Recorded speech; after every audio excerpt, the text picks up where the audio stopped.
Sí, yo soy Jorge Soberón, soy investigador, soy profesor de la Universidad de Kansas desde hace como 10 años. Esta es una pregunta muy difícil porque depende un poco como de la escala, ¿no? Pero obviamente que estamos inmersos en la problemática ambiental general de todo el mundo, y ahí pues obviamente la principal cosa que se tiene que responder es que el cambio global, ¿no? Los grandes procesos climáticos y ecológicos están cambiando, ya lo estamos viendo cambiar, y eso va a ocasionar que se desplacen zonas agrícolas, que la oferta de agua también se transforme, que lo que eran áreas protegidas porque había tal o cual especie, pues ahora ya no va a estar ahí la especie o un grupo importante de especies, por ejemplo, lo que es los bosques mesófilos. Ese es uno de los grandotes, ¿no? Yo creo que México tiene algunas cosas más específicas que tienen que ver con el estilo de deterioro que le estamos haciendo a los ecosistemas naturales y que antes eran como que muy concentrados y tremendamente intensos.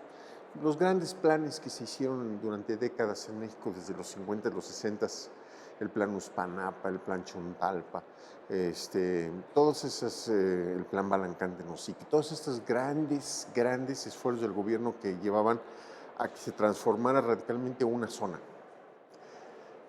Pero quedaban muchas otras que estaban parecidas. Yo creo que ahora lo que está ocurriendo es que hay un deterioro generalizado hormiga muy difícil de detectar.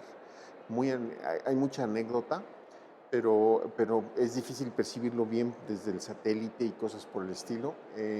Eso da toda la impresión de que está ocurriendo mucho. Es muy insidioso, es muy difícil lidiar con eso. No va a ser por el resultado de cambios de políticas gubernamentales, va a ser el resultado de la forma como la gente hace las cosas, la agricultura, la ganadería, todo esto, ¿no? Yo creo que eso es lo principal. Yo creo que la Conavio fue una cosa muy interesante porque fue creada en un momento específico en donde el gobierno decidió invertirle sin exigir mucho a cambio. Eso es muy interesante, porque entonces estaba bien pensada, porque el invento que hicieron el doctor Sarucán y Rodolfo Dircio y Daniel Piñero, lo pensaron con mucho cuidado, estaba bien pensada. Pero después hubieron como 3 o 4 años en los que la CONAVIO recibió un apoyo bastante significativo, sin pedirle casi nada. Sí hacíamos informes, pero en realidad yo creo que nadie los leía y no les interesaban. Simplemente daban la lana, ¿no? Entonces eso permitió resolver de manera creativa, sin presiones, una serie de problemas muy fuertes que había. No había bases de datos, no había cartografía electrónica, no había un entendimiento de cómo se puedes combinar esas dos cosas para crear otros productos. ¿Para quiénes podrían ser los usuarios? Al principio pensábamos únicamente en Semarnat, ahora ya es amplísimo lo que hace la Conavio. Entonces, hubo un periodo en que hubieron recursos y también hubo tiempo para hacer las cosas sin presión, con calma. Después llegó la fase en la cual la Conavio se empezó a volver importante porque daba mucha lata, porque decía cosas que molestaban a ciertos actores importantes. Por ejemplo, cuando empezó a tener la capacidad de ver imágenes de satélite y podía dar seguimiento a los incendios forestales, y había reportes diarios de los incendios forestales que los podía comparar la autoridad con los reportes que llegaban de las delegaciones en los estados, y era raro que coincidieran mucho, generalmente había diferencias muy fuertes. Eso causó inmediatamente malestares entre los que estaban inventando. Es muy fácil inventar un reporte, ¿no? ¿Y quién lo va a ir a checar a la Sierra de Sonora, ¿no? Pero en el satélite sí los veías, ¿no? Entonces eso empezamos a tener una bola de problemas en la Conavio por eso, pero ya había agarrado cierto peso. Lo que la Conavio hizo, que realmente yo creo que es lo que la va a hacer trascender, es que puso en contacto a sectores que proveen la información, que la generan, que son los científicos, con un gran abanico de usuarios que generalmente estaban desconectados, ¿no? Y la Conavio lo que hizo fue hacer ligas, porque si el gobierno necesitaba unos ciertos datos y no estaban en las bases de datos, Conavio podía hacer una convocatoria muy orientada y además muy académica, porque el gobierno solo no es bueno para hacer esas cosas. La CONAVIO era un traductor, una especie de intermediario que decía, ok, a ti te interesa tal zona y por la ley tal. Eso como lo traduzco en cientifiquez, ¿no? Y entonces ya traducido encuentras gente que tiene interés y que tiene la capacidad para resolver el problema. Eso fue lo que hizo la CONAVIO. Ahora, en ese proceso generó las bases de datos, que ahora son gigantescas, que además siguen crece y crece y crece. La capacidad de hacer cosas con percepción remota, que también sigue crece y crece y crece. Yo me entero, o sea, así ya de lejos de las cosas que hacen de veras todo el país a 5 metros de resolución. O sea, es una cosa completamente, hace 10 años hubiera sido enteramente ciencia ficción, ¿no? Entonces, eso es lo que yo pienso que funcionó bien de la CONAVIO, el haber logrado crear esta interacción. Yo creo que se tiene que mover otro paso muy importante, que es a la participación de la sociedad en general. Y eso es lo que le llaman ciencia ciudadana ahora, ¿no? Observadores de aves, observadores de mariposas, redes de gente interesada en qué día florean las plantas. Bueno, ahorita en México todavía no tenemos de eso, pero de eso ya hay en muchas otras partes del mundo.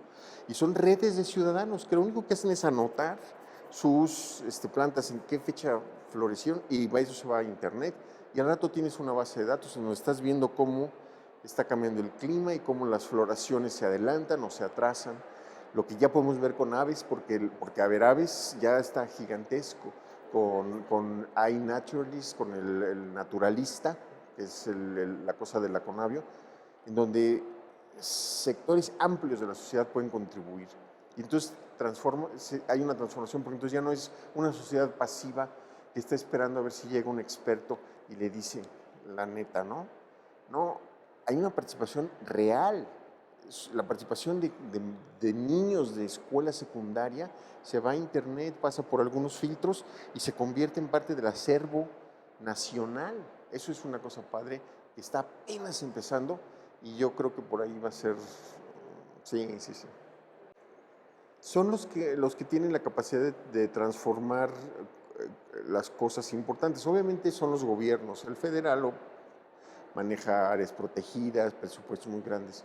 Los estatales que también tienen, y yo creo que son muy importantes los municipales. En los municipales hay muchísimo trabajo por hacer, mucho, porque es el trabajo de transformar pues una sociedad como la nuestra, que es muy pasiva y generalmente poco informada, en una sociedad bien informada y participativa. Ese es un trabajo de generaciones, ¿no? Pero el tema de medio ambiente es muy estimulante porque a todo mundo nos interesa, a todo mundo queremos tener áreas verdes y aire limpio y agua limpia. Entonces, el tema de medio ambiente es muy capaz como de, no sé cómo decirlo, pero de canalizar ciertos descontentos sociales o fuerzas sociales que estarían así nomás disipándose, ¿no? Pero se puede canalizar por una cosa ambiental y entonces es positivo el resultado. Entonces yo creo que todo lo que transforma el medio ambiente de México, los gobiernos, las empresas de todo tipo, las empresas. Estaba preguntando y oyendo hace rato sobre el caso de Cuatro Ciénegas, donde hubieron empresas que estaban destrozando Cuatro Ciénegas. Bueno, hubo toda una lucha, una lucha, y lo que me acaban de decir es que eso ya se transformó bastante y que ahora la relación es mucho más positiva y esas empresas ya ven las cosas de otra manera. Yo soy gran creyente de eso. Yo creo que la gente puede aprender. Eso de que no aprendemos, no es cierto, sí aprendemos. Y más que estamos viendo lo que se nos viene encima. Entonces yo creo que mucha gente es capaz de transformarse. Ahora, siempre requiere esfuerzo, trabajo, este, a veces, a veces cosas muy ríspidas, pero yo creo que a la larga sí hay transformaciones. Las empresas, pues, y finalmente todos nosotros, la sociedad, las escuelas tienen un papel tremendo, los profesores, tremendo papel. En el proyecto de la Jusco que manejaba mi esposa en México, el agente transformador eran las escuelas que rodeaban el parque.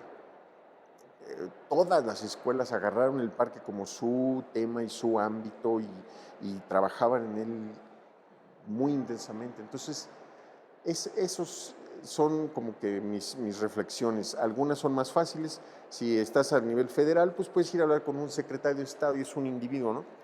Y si estás a nivel de, no sé, las escuelas, pues es mucha chamba. Y el sector productivo en particular, el sector primario, a mí me importa mucho todo lo que es la producción de comida. Eso yo creo que es muy importante y también va a ser un proceso largo. Pero también se están moviendo las fuerzas para allá. Uno tiene que ver estas cosas. Siempre hay fuerzas que van en un sentido y otras que van en otro, ¿no?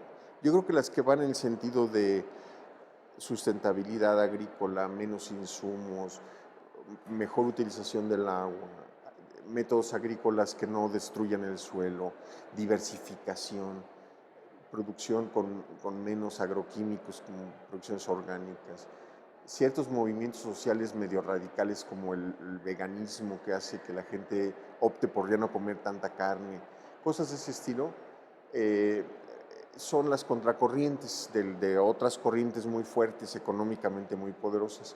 Pero todas esas contracorrientes, yo creo que el papel de los investigadores es fortalecerlas, ayudar, cooperar, a veces liderarlas, aunque soy un poco.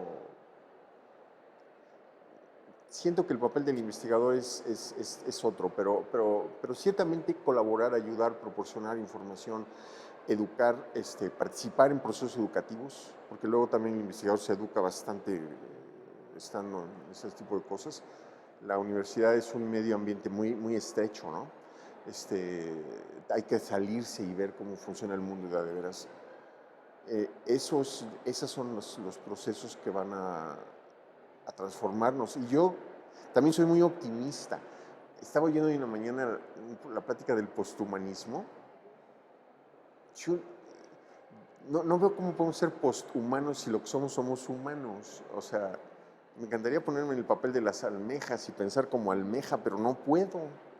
Pero lo que sí puedo es tratar de ser un mejor humano, pero en sociedades mejores, más benévolas, más incluyentes, más tolerantes, más participativas, más respetuosas de todo lo que nos rodea. No nada más de que yo soy humano y avasallo. Eso es ser un humano medio condenado, ¿no? Entonces, una humanidad mucho más amistosa, más respetuosa, eso es una sociedad más digna de ser vivida por las personas y creo que por ahí va a ir el asunto. Yo he visto que lo que funciona es cuando hay una demanda, cuando alguien necesita algo, este, no sé, cualquier cosa.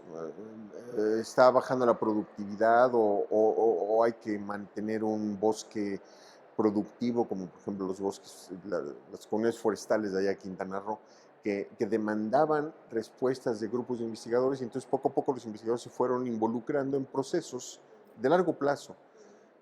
Dudo mucho que simplemente, dudo mucho en las respuestas así empacadas de que yo ya inventé tal cosa y te la voy a dar. O la solución a tu problema es esta. Capaz que ni me interesa pedirte la solución a mi problema, capaz que ni siquiera creo que sea problema. Entonces, establecer canales de plática es muy importante. Y mi personal, y hay gente que difiere, mi personal punto de vista es que uno debe de alguna forma responder a ciertas demandas. Porque cuando hay la demanda, entonces va a haber más posibilidad de que te escuchen y de que se inicie un proceso que eso también lo quiero insistir mucho. En mi experiencia y lo que yo he visto, no solo en México, sino en muchas partes del mundo, nunca jamás se establece un diálogo productivo entre un sector productivo e investigadores que no lleve años y años y años primero tienes que aprender a escuchar, a que entender lo que el otro dice, a que entienda lo que tú dices. A ti te importa A, B y C, que a mí me valen un cacahuate, pero en cambio para mí lo importante son C, D y E. Y bueno, ese diálogo lleva años. Y después el diálogo de ahora vamos a cambiar las cosas. y ahí hay que hablar con los diputados, y hay que hablar con el señor presidente municipal, que es compadre del que se está transando no sé qué, y son años de trabajo. Yo creo que eso es la lección que yo aprendí en la Conavio. Todo lo que se hizo que funcionó bien nos llevó años. Yo desde chiquito era muy dado a andar agarrando sapos y renacuajos y tenía culebras en la casa y una vez llevé una tarántula, mi mamá por poco se muere, pero me daban chance. Siempre supe que me gustaba eso, la biología, ¿no? Ecología, yo no sabía que existía eso hasta que entré a la licenciatura de biología. Y la razón fue que también me gustaban mucho las matemáticas y entonces en ecología podía combinar las dos cosas. Porque podía hacer modelos matemáticos y hacer cosas en las computadoras. Me encantaba el rollo de las computadoras. Y algunos de los pocos profesores que tenían computadoras, había las computadoras grandotas, pero había dos que tenían microcomputadoras, la doctora Kurz y el doctor Negrete, y los dos me dieron permiso de usar. Y entonces podía yo jugar con esas computadoras y programar modelos de depredador presa y cosas así. Eso fue lo que me hizo ser ecólogo, que me gustaba mucho el campo y la naturaleza, pero también me gustaba era nerd, pues, ¿no? Entonces me gustaba lo matemático y las computadoras, y se combinaban requete bien, muy bien. Si fuera ahora, chance me hubiera vuelto, ¿cómo se llama? Bioinformático de moléculas, porque ahí es una explosión, ¿no? Pero en aquella época era la ecología y pues por ahí fue. Pero no me arrepiento, creo que me ha gustado mucho. Pues porque hay muchas cosas que no, o sea, cada vez hay más cosas que no sé y hay cosas en las que sí vislumbro por dónde pueden ir ciertas respuestas. Y eso es mucho, la investigación es mucho en la tripa. O sea, la cosa de, ay, no está en la cerebro, no está en el cerebro, está en tu corazón lo que hay hay un impulso de que quieres saber más y quiero saber esto y quiero ver esto. Y eso es, y como todavía el cerebro no se me acaba de secar, entonces puedo todavía dedicarme a eso. Eventualmente se va a secar, a todo mundo se le seca.